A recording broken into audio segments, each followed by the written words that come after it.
नमस्कार दोस्तों, book audio पर एक बार फिर से आप सभी का स्वागत है।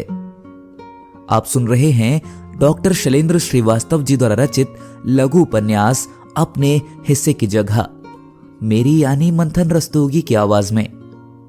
तो चलिए शुरू करते हैं उपन्यास का 14वां अध्याय। अखबार के दफ्तर में समाचार चयन करते हुए अजय के मन में ख्याल आया कि 3 दिन हो गए हैं रोजी का हालचाल लिए हुए। कहीं उसका पूर्व खाविंद फिर तो नहीं आया लाइब्रेरी में रोजी से मिलने? कहीं उसने सच में रोजी के बेटे का अपहरण का प्लान बनाया हो? यह ख्याल आने पर अजय लंच से पहले लाइब्रेरी पहुंच जाता है, क्योंकि लंच में बात करने का ज्यादा समय मिलता है। रोजी लाइब्रेरी में अचानक अजय को देखकर लंच से 10 मिनट पहले चेयर से उठ जाती है। लाइब्रेरी के पिछले हिस्से में घास का लॉन है।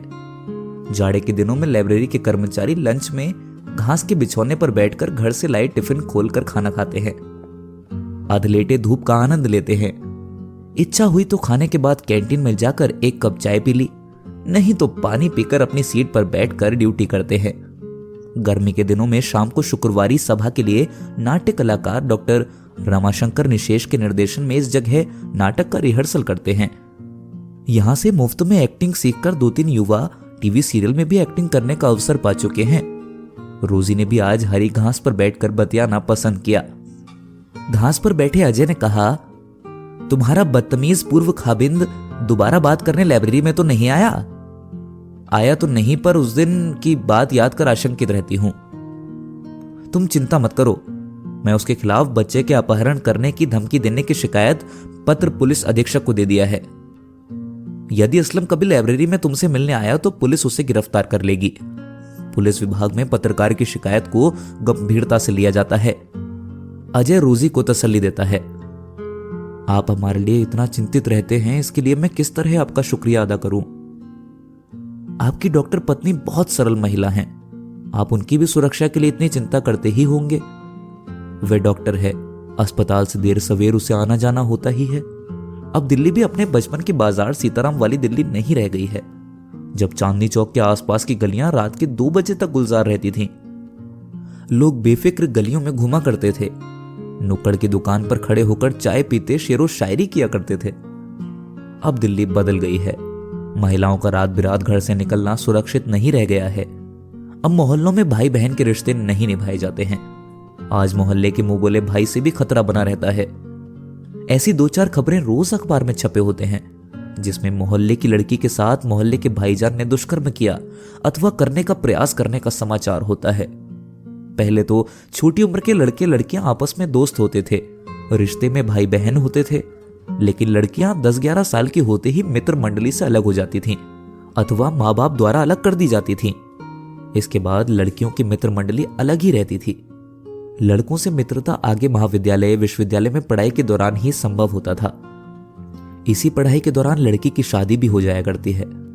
मोहल्ले के लड़के भाई से मामा हो जाते थे। आज मेडिकल व इंजीनियर की शिक्षा लेने वाली लड़कियों की उम्र 24-25 की हो जाती है। जॉब तलाश करने में और 2-4 साल लग जाते हैं। तब सुटेबल मैच तलाशने में 2-3 साल और लग जाते हैं। इस अवधि में लड़की को सचेत रहना होता है। उम्र बढ़ने के साथ लड़कियों को और सशक्त होने की जरूरत है। आज लड़कियों में जूडो कराटे सीखने, जिम जाने तथा स्विमिंग पूल में तैराकी सीखने का शौक बढ़ गया है। अजय ने कहा, अजय जी, आपकी डॉक्टर पत्नी में विद्वता और सुशील दोनों गुण हैं। बात करने में अपनत्व का भाव रहता है, दूसरे का दर्द भी समझती हैं। ये गुण डॉक्टरी पेशे के कारण ही है। अजय ने कहा, आप दोनों का मिलन किस तरह से संभव हुआ? रोजी उत्सुकतावश पूछ लेती है। पहला मिलन तो रेडियो स्टेशन पर महिला दिवस पर एक वार्ता के रिकॉर्ड किए जाने के वक्त हुआ था। मेरे वार्ता लेख से वे बहुत प्रभावित हुई थी। इस घटना के काफी समय बाद अखबार में रंजना का मैट्रिमोनियल देखकर अजय ने अपना बायोडेटा भेजा, जो उनकी अपेक्षा अनुसार मैच कर रहा था। जवाब में रंजना के पिता ने जो फैमिली डिटेल भेजा, उसके अनुसार रंजना के पिताजी एक हायर सेकेंडरी स्कूल में आर्ट मास्टर थे। रंजना 5 बहनों में चौथे नंबर की बेटी है। आर्ट मास्टर ने अपनी कम आय में 5 लड़कियों की अच्छी शिक्षा तो दिलवाई, पर शादी की उम्र होने के समय तक वे रिटायर्ड हो गए और किसी बेटी की शादी नहीं कर सके थे। रिटायर होने के 2 वर्ष पहले बड़ी बेटी रश्मि उसी गवर्नमेंट इंटर कॉलेज में साइंस टीचर के पद पर नियुक्त हो गई थी। इसी साल रंजना का आजाद मेडिकल कॉलेज में प्रवेश मिला था। पिता के रिटायर होने के बाद घर की जिम्मेदारी बेटे की भांति बड़ी बेटी रश्मि ने संभाली। मास्टर साहब चाहते थे कि बड़ी बेटी रश्मि जॉब पर है, अच्छा रिश्ता देखकर उसके हाथ पीले कर लिया जाए, पर रश्मि इसके लिए तैयार नहीं हुई थी। वे अपनी शादी से पहले छोटी बहन की शादी करवा लेना चाहती थी और रंजना की एमबीबीएस की पढ़ाई पूरी हो ले तब वे अपने बारे में सोचेगी। मास्टर जी ने बहुत समझाया पर वे अपने निर्णय पर अटल रही, तो मजबूर होकर दूसरे नंबर की बेटी का विवाह एक अच्छे खानदान में कर दिया गया। एमबीबीएस करने के बाद रंजना के लिए भी पहले मेडिको बॉय की तलाश शुरू हुई, पर उसकी बिरादरी में उसकी उम्र का लड़का नहीं मिला, तो अखबार में मैट्रिमोनियल दिया जिसमें कास्ट नो बार था। इस वैवाहिक विज्ञापन से ही रंजना अजय का रिश्ता संभव हुआ। मध्य वर्गीय परिवार से ताल्लुक रखती है रंजना, इसीलिए डॉक्टर होकर भी वे व्यवहार में नरम व सहज रहती है, जैसा रोजी ने पहली ही मुलाकात में महसूस किया था। डॉक्टर रंजना के व्यक्तित्व की झलक डायरी में उसकी लिखी कविता के कुछ अंश से कर सकते हैं। युग युगांतर से देती आई हैं स्त्रियां अग्नि परीक्षा, पुरुषों द्वारा रचित अलाव में, लेकिन आज मैं एक स्त्री उद्यत हुई हूं स्वयं लेने अपनी अग्नि परीक्षा। एक यथार्थ बोध के लिए एक अन्य कविता का अंश द्रष्टव्य है।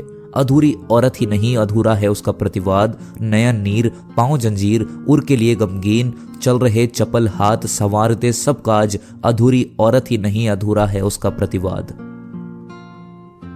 औरत की जिंदगी बीत जाती है करते बंदगी, बाहर ही नहीं अंदर भी। खींचती है चार दीवारी जिसमें जलते बुझते रोते तड़पते उसे बितानी होती है उम्र सारी। बचपन बीत जाता है पहनते उतरन तरसता रहता है नए कपड़ों के लिए उसका बालपन।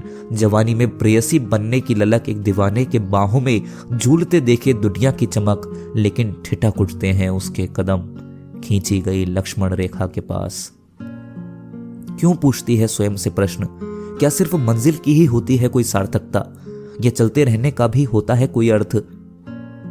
साथ होकर भी जब होने लगे फासले का एहसास, दरकने लगती है घरों दीवार, तलाशने लगती हैं आंखें कुछ खोया यहाँ वहां, क्योंकि समर्पण को चाहिए सिर्फ समर्पण, ना कि अधिकार का विस्तार। इन कविताओं को पढ़कर मैं कह सकती हूं कि रंजना भाभी सिर्फ एक डॉक्टर नहीं है, वे एक संवेदनशील कवयित्री भी है, रोजी टिप्पणी करती है। आप अभी तक सुन रहे थे डॉक्टर शैलेंद्र श्रीवास्तव जी द्वारा रचित लघु उपन्यास अपने हिस्से की जगह का 14वां अध्याय, मेरी यानी मंथन रस्तोगी की आवाज में। आगे की कहानी जानने के लिए बुक ऑडियो पर बने रहिए।